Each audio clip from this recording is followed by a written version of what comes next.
सूरज 28 साल का उम्र होगा। इतनी सी आयु में ही वो अपनी जिंदगी से काफी निराशा है। निराशा का कारण है उसकी जिंदगी में उसके अनुसार कुछ नहीं हो रहा है। उसके पास अच्छी नौकरी नहीं है। उसके उम्र के कुछ दोस्त एक अच्छे मुकाम पर पहुंच गए हैं। कई शादी करके अपने जीवन में सेठ भी हो गए हैं। सूरज की निराशा का सबसे बड़ा कारण था उसका प्यार। वो एक लड़की से प्यार करता था। वो उसे छोड़कर अब शादी कर चुकी है। उसके घरवालों के आगे उसकी नहीं चली। जिससे शादी हुई वो लड़का अच्छा पैसा वाला था। यही सब वो कारण है जो आज के लगभग हर युवा के साथ है। सूरज इन्हीं कारणों से निराशा था। जिंदगी में जैसे हार मान चुका था। जब इंसान इस हालत में होता है तो वो वजह ढूंढता है कि आखिर इसका जिम्मेदार वो किसे ठहराए। सूरज को अब वो मिल गया था जिसे वो इसका जिम्मेदार ठहरा सके। भगवान। सूरज अब भगवान को कोसने लगा। इस सब कारणों का जिम्मेदार वो भगवान को मानने लगा।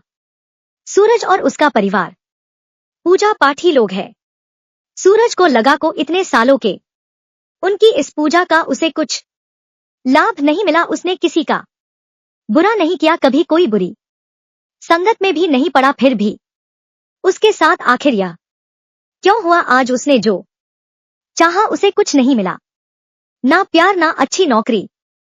सूरज यह सब अभी तक अपने मन में दबाकर रख रहा था। लेकिन एक सुबह जब उसकी माँ सुबह पूजा पाठ कर रही थी तभी उसका मन में दबाया हुआ निकलकर सामने आया। क्या होता है? भगवान कहा है। भगवान क्यों करती हो तुम रोज पूजा? क्या फायदा होता है? इन सब से क्या मिला है? तुम्हारे भगवान ने हमें माँ और पिता अपने बच्चे को अच्छे से समझाते हैं।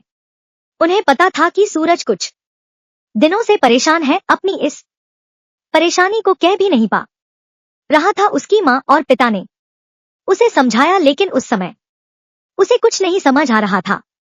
सूरज उस दिन भी घर से निकला फिर वही तलाश में, मन अशांत और यही दोहरा रहा था कि भगवान ने उसे कुछ नहीं दिया।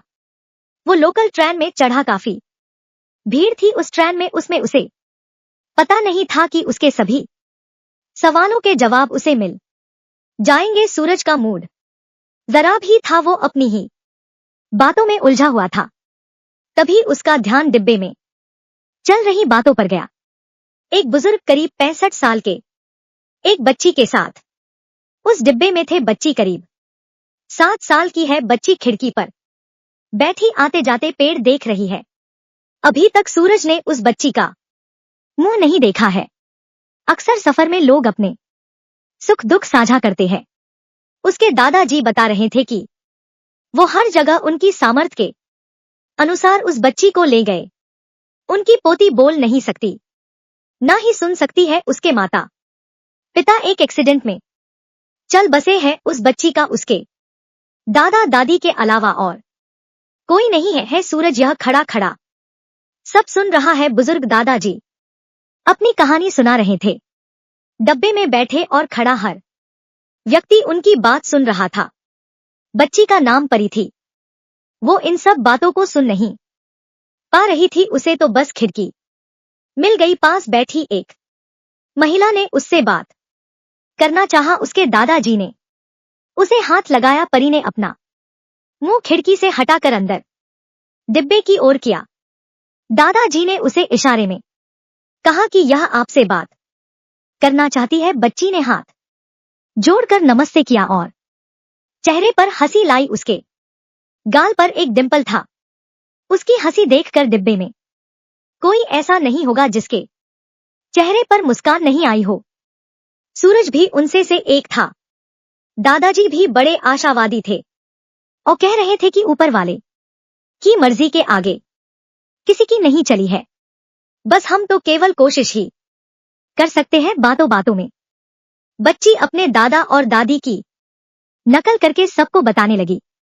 हर एक का मन करुणा से भर गया। ऐसा कोई नहीं था जो उस बच्ची के ठीक होने की दुआ नहीं कर रहा हो। सूरज अब तक बदल गया था। अब वो नहीं रहा जो ट्रेन में इस डिब्बे में आने के पहले था। उस बच्ची की मुस्कान उसकी आत्मा तक चली, जैसे कि भगवान ने खुद उसकी बातों का जवाब दे दिया हो। जैसे भगवान आज बोले। उसे लगा कि उस बच्ची के आगे तो उसका गम कुछ भी नहीं है। फिर भी ना उसको ना उसके दादा को कोई शिकायत, बस उम्मीद है।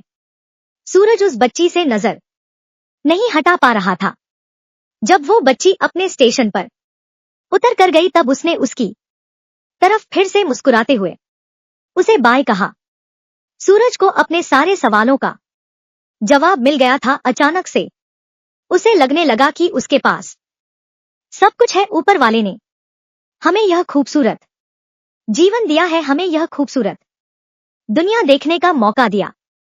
इतना ही बहुत बड़ी बात है। अब वो शिकायत नहीं, धन्यवाद देने लगा। भगवान की दी यह जिंदगी बहुत खूबसूरत है, इसे मुस्कुराते हुए जिए, परेशानियां से घबराए नहीं। आपको यह कहानी कैसी लगी? अगर मेरे चैनल पर पहली बार आए हैं तो मेरे चैनल को सब्सक्राइब कीजिए ताकि आप लोगों तक मेरे वीडियो का नोटिफिकेशन पहुंच सके। मेरे वीडियो को लाइक, शेयर, कमेंट कीजिए ताकि आप लोगों के लिए अच्छा से अच्छा वीडियो बना सकूं। जय हिंद, जय भारत।